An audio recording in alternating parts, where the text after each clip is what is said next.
Jadi sekarang saya lagi sama teman-teman bikin usaha brownies. Di bidang yang mungkin saya tekunin saat ini, mimpinya punya coffee shop sendiri. Terus aku tuh kayak pengen banget kayak bikin suatu ada cafe yang dimana itu dari diri aku juga, jadi aku yang ngelolanya itu. Kembali di Cerdas Hukum pemirsa bersama saya Egy Sapsari dan praktisi hukum Alvin Lim. Baik, kita ke Pak Kavi. Pak Kavi, kalau kita lihat tayangan tadi, banyak sekali anak muda yang mempunyai semangat untuk berbisnis. Tapi startnya ini yang betul seperti apa sih Pak, supaya kita bisa berbisnis dengan benar sehingga tidak terseret pidana? Nah, biasanya ya kalau kita mau melakukan bisnis, apalagi sekarang dan persaingannya banyak sekali gitu loh. Kayak tadi bisnis brownies, kemudian bisnisnya juga adalah coffee shop gitu loh. Mungkin salah satu hal yang harus diperhatikan adalah intellectual property.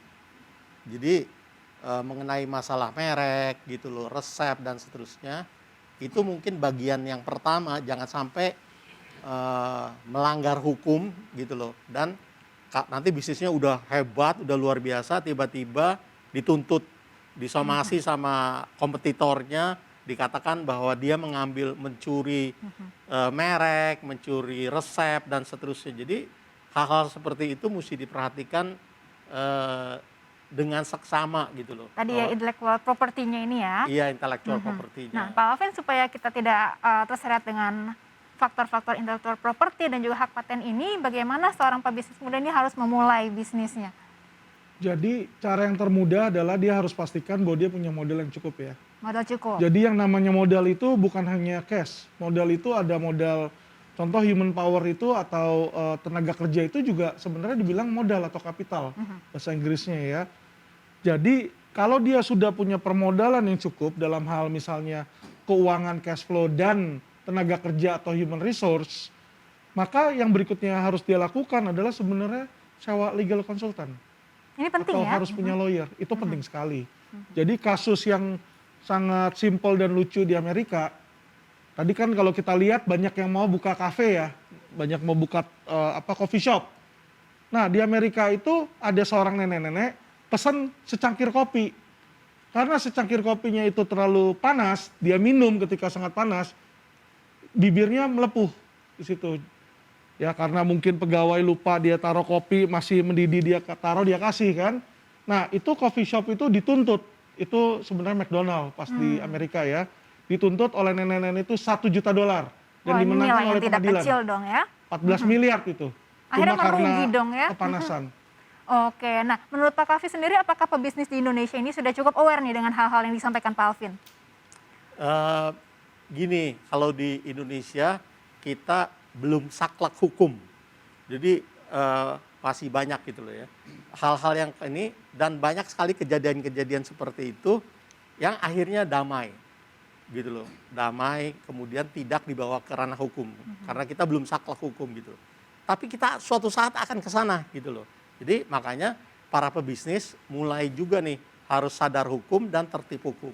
Jadi sedia payung sebelum hujan lah ya. Jadi Betul. ada baiknya meng-hire legal consultant dalam berbisnis. Tapi sebetulnya prinsip-prinsip yang harus dipegang teguh pebisnis, utamanya pebisnis muda seperti tadi, ini apa aja Pak? Ya pertama-tama sebenarnya ya seperti tadi yang dikatakan adalah niat baik dan integritas gitu loh. Ya semua bisnis harus dasarnya harus itu dulu gitu loh. Kalau tidak ada integritas dan tidak ada niat baik ya, dan niatnya nipu atau niatnya nggak bagus ya, itu biasanya akan cepat sekali gitu loh melanggar hukum, terkena jerat hukum, dan akhirnya menjadi bumerang bagi bisnisnya dia. Gitu. Baik, nah saya kembali lagi ke Bu Luti ya. Bu Luti dalam menjalankan kasus ini dan juga bertransaksi ya, berbisnis dari Ifranius ini sebetulnya ada niatan baik nggak ya dalam upaya hukumnya? Oh iya, niat baik dari klien saya tentunya membayar, ya, dan itu sudah dilakukan setiap beliau itu mengambil barang. Tapi karena ada celah, ya, sehingga dimanfaatkan oleh oknum, lalu dilaporkan 372, 378. Nah ini harus diwaspadai oleh anak-anak muda yang ingin berbisnis. Hati-hati, contoh, ada pasal 372, 378, ya. Nah kalau pasal penipuan selalu ada kata-kata rangkaian kata bohong nih, rangkaian kata bohong. tipu muslihat, bujuk rayu. Contoh seperti ini. Klien saya misalnya mau jual beli kopi. Lalu pinjam uang sama Pak Alvin Lim. 100 juta misalnya. Nah, ketika janji awal 100 juta untuk jual beli kopi, lalu oleh si klien saya misalnya dibelikan jual beli kelinci, misalnya gitu kan. Ternyata tidak terlaksana nih, uangnya Pak Alvin habislah ambles. Nah, ini yang terjadi. Akhirnya jadi laporan ke polisi. Nah, disitulah ada menurut unsurnya bahwa ada tipu muslihat, ya, keadaan palsu. Padahal untuk pebisnis muda ini nggak kepikiran. Ya kan, yang penting saya tetap berjalan walaupun tidak usaha kopi, sekarang bisnis kelinci misalnya gitu ya. Tapi kalau ternyata terjadi kebangkrutan, kan Pak Alvin marah nih. Nah, ketika tahu loh kenapa usaha tadinya untuk kopi jadi jual beli kelinci. Nah, itu di situ timbullah unsur pidananya terbukti. Keadaan palsu. Nah, itu untuk unsur penipuan yang harus hati-hati. Baik, ini yang perlu diperhatikan ya, berhati-hati Betul. Nah, ya. kalau penggelapan. Oke. Penggelapan ini kadang orang berpikir, orang awam gini, saya pinjam 100 juta sama Pak Alvin, udahlah bayar aja 2 juta dulu, saya cicil, ya kan.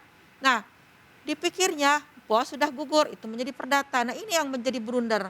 Ya kan, justru pasal penipuan penggelapan ini awal mulanya memang dari keperdataan, awal mulanya. Perikatan dulu kata Pak Alvin tadi, sepakat 1338 terpenuhi, kita sepakat untuk jual beli. Tapi hati-hati, ada keadaan-keadaan yang harus diwaspadai. Makanya tips dari saya, betul kata Pak Alvin tadi, selalulah pergunakan konsultan hukum. Jangan Itu dia ya, penting untuk memiliki konsultan hukum udah jadi dalam masalah berbisnis baru ya, jadi seperti yang disampaikan betul, Pak Alvin. Nah, betul. Pak Alvin tadi kan disampaikan juga banyak sekali pasal-pasal yang dijerat ya oleh penyidik kepada Ifra News ini. Ada salah satunya pasal TPPU, ini sebenarnya sudah memenuhi unsur-unsur itu kah? Kalau saya lihat TPPU itu baru bisa ada pembuktian kalau predikat crime-nya atau istilahnya pidana utamanya itu dibuktikan dulu. Jadi pasal 372 atau 378 terbukti baru masuk TPPU. Karena TPPU ini pencucian uang ada prosesnya. Jadi prosesnya itu layering, filtering sama placement. Ya, di mana uang itu, uang yang kotor dimasukkan ke dalam sistem, keluarnya seolah-olah itu uang bersih. Itulah pencucian uang sebenarnya. Jadi uang itu harus diperoleh dari hasil kejahatan dulu. Sehingga kalau itu uang hasil kejahatan harus dibuktikan dulu ada kejahatannya atau tidak, predikat crime-nya. Kalau tidak ada predikat crime-nya, bagaimana bisa dibilang TPPU-nya terbukti? Nah, ini saya lihat beberapa kali ya, yang ditanganin oleh penyidik ngawur. Jadi seseorang langsung dicas TPPU aja. Saya kaget-kaget itu. Bagaimana kamu bisa bilang orang ini uangnya uang kejahatan kalau tidak ada kejahatan yang kamu tuduhkan di situ. Jadi mereka mengambil pasal sebenarnya dari undang-undang TPPU sendiri, sayangnya yang baru itu ya ada 2 pasal di situ yang dimana contradicting. Satu dia bilang harus dibuktikan dulu. Ada pasal satu lagi yang dimana dia bilang ya kan bisa berdiri sendiri. Nah, ini semestinya Badan Legislatif kita DPR ini harus membuat kejelasan dulu di situ kan. Kalau enggak kan orang jadi bingung ya mana nih yang benar nih kan gitu. Jadi ini harus diluruskan terlebih dahulu sebelumnya ya, Benar, Pak Alvin ya. gitu. Baik, pemirsa, membangun sebuah bisnis ini memang tidak mudah ya, terlebih jika juga akan membutuhkan modal. Nah, untuk mendapatkan modal dasar biasanya seseorang akan mengajukan pinjam uang di bank. Lalu bagaimana caranya pinjam uang yang aman di bank? Pertama, ketahui kredibilitas bank. Dalam hal ini, Anda perlu memilih bank dengan reputasi terbaik. Memilih bank dengan reputasi terbaik bukan mengenai masalah kenyamanan saja, tetapi juga mengenai keamanan Anda dalam melakukan pinjaman. Berikutnya, pahami perjanjian yang ada. Sebelum menyetujui pinjaman, pelajari terlebih dahulu tentang perjanjian yang diberikan lembaga keuangan yang Anda pilih. Pelajari tentang hak dan kewajiban Anda agar tidak terjebak dengan aturan yang diberikan. Lalu Anda juga harus mengetahui undang-undang yang ada. Ketahui dasar hukum mengenai pinjam uang di bank. Hal ini penting bagi Anda agar proses peminjaman di bank aman dan jelas. Dan yang terakhir,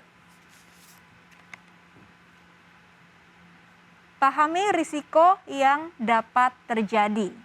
Dengan memahami risiko yang terjadi, tentunya dapat membuat Anda lebih waspada dalam proses peminjaman uang di bank demi kelancaran usaha. Saya kembali ke Pak Kavi. Pak Kavi, ini jika bisnis ini melibatkan pihak ketiga ini, apa saja yang perlu diwaspadai? Seperti tadi melakukan pinjaman ke bank.